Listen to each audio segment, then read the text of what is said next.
Welcome back. Thom Hartmann here with you. And on the line with us is Cole Stangler, the Paris-based journalist covering labor and politics. His work has appeared in The Village Voice, Vice, The Nation, In These Times, International Business Times, among others.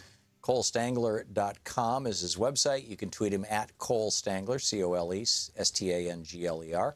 Cole, welcome back to the program. Thanks so much for having me. We've been talking this morning. We talked with Kate Raworth, the author of Donut Economics, which just lays out the origin, history, and kind of takeover of the world of neoliberal economics, including free trade and austerity and open borders and stuff like that, which was just aggressively embraced by the European Union.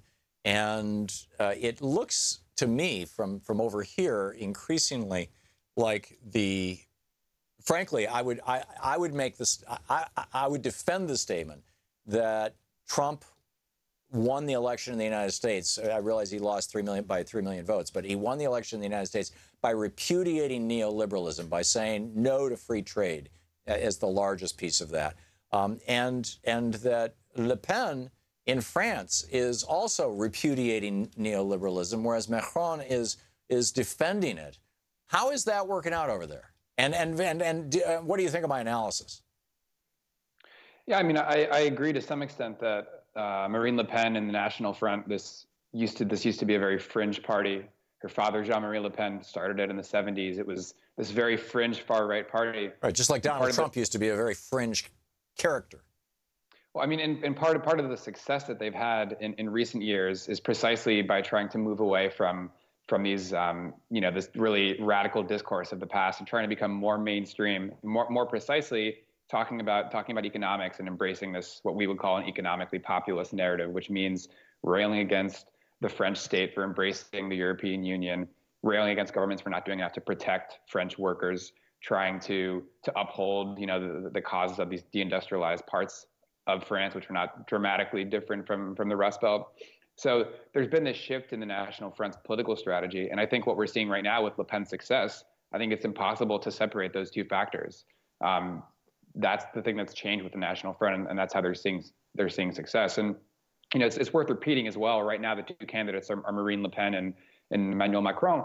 But in the first round of the election, you had a candidate on the left, Jean-Luc Mélenchon, who was also arguing against this neoliberal consensus and doing quite well, and just missed out on the second round. So you have this kind of rebellion across France against it. Right, and we had that on the left here in the United States with the Sanders candidacy. Right, it gets a little trickier when now you have the second round of the election. When I think if you polled French people, probably even more than Germans or Brits or other parts of Western Europe, tend to really believe in the importance of a strong social safety net and a redistributive government. It's why there hasn't been the kind of Thatcherite revolution that's really taken hold in France, at least not nearly to the same extent as the UK, because people really cherish the social safety net.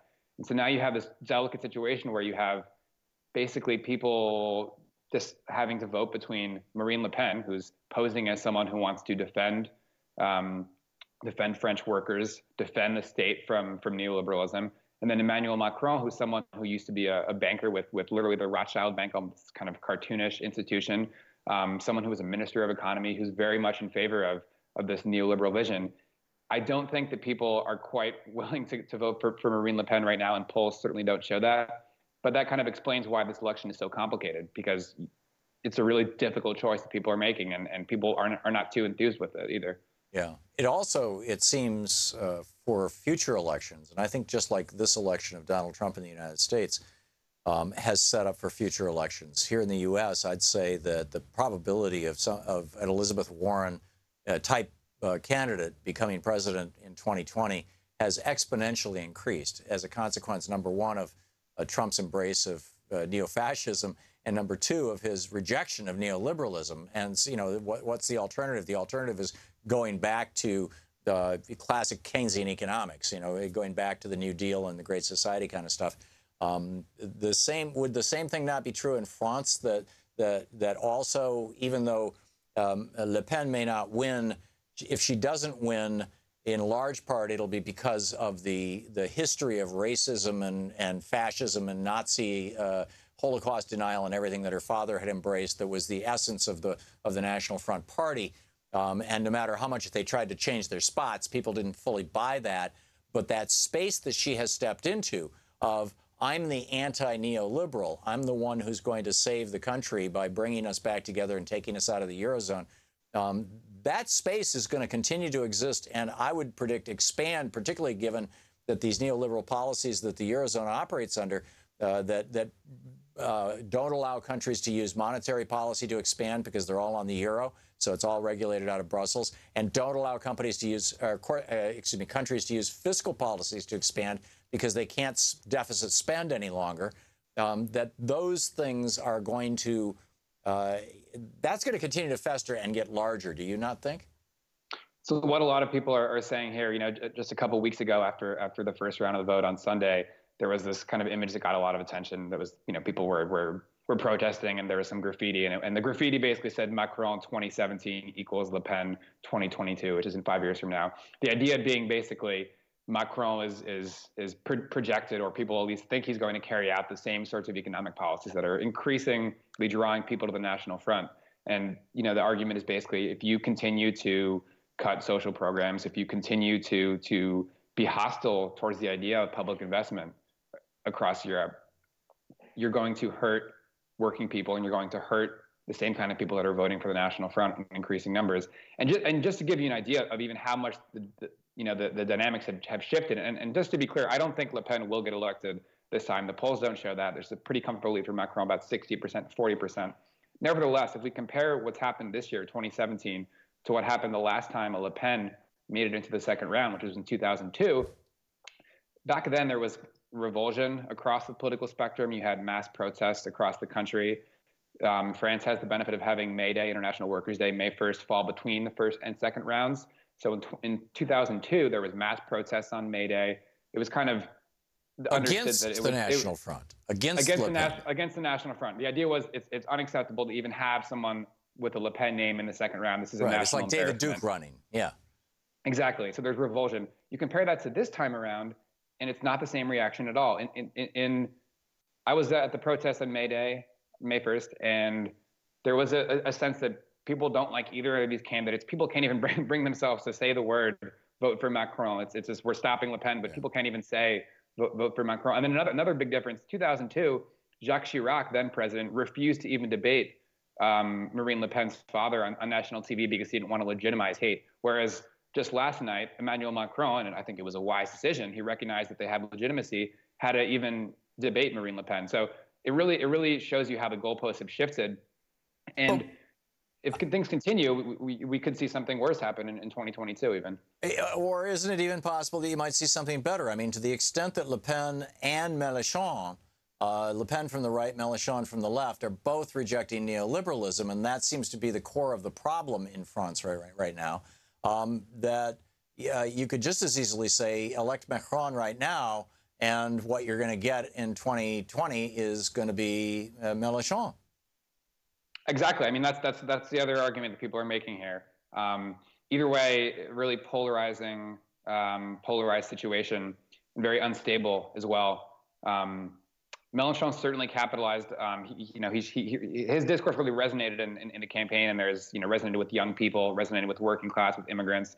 So that's the other other side of this. But it's a very unpredictable, very volatile situation. Even Emmanuel Macron doesn't have in his own party. He's going to have to figure out how to make a coalition with what he has. Well, he's either going to try to govern as a neoliberal, a Tony Blair kind of guy, and go down in flames in a few years, or he's going to start to reject neoliberalism. In my opinion, I mean, we'll see. But doesn't this also indicate that there is this growing rejection of neoliberal policy around the world? Doesn't this create a space for something new, for new perspectives? Not just, oh, let's go back to protectionism, but things like worker-owned cooperatives being emphasized. With these B corporations in the United States, beneficient corporations that have a slightly different corporate structure, that where the employees either own them or have a say in the running of them. Sort of a variation on in Germany, where every country that has over 1,000 employees, by the Constitution of Germany, Harry Truman pushed for that and got it into their constitution. Half of the members of the board of directors come from organized labor within that company. that something like that, these basically anti-neoliberal movements are going to be happening in France.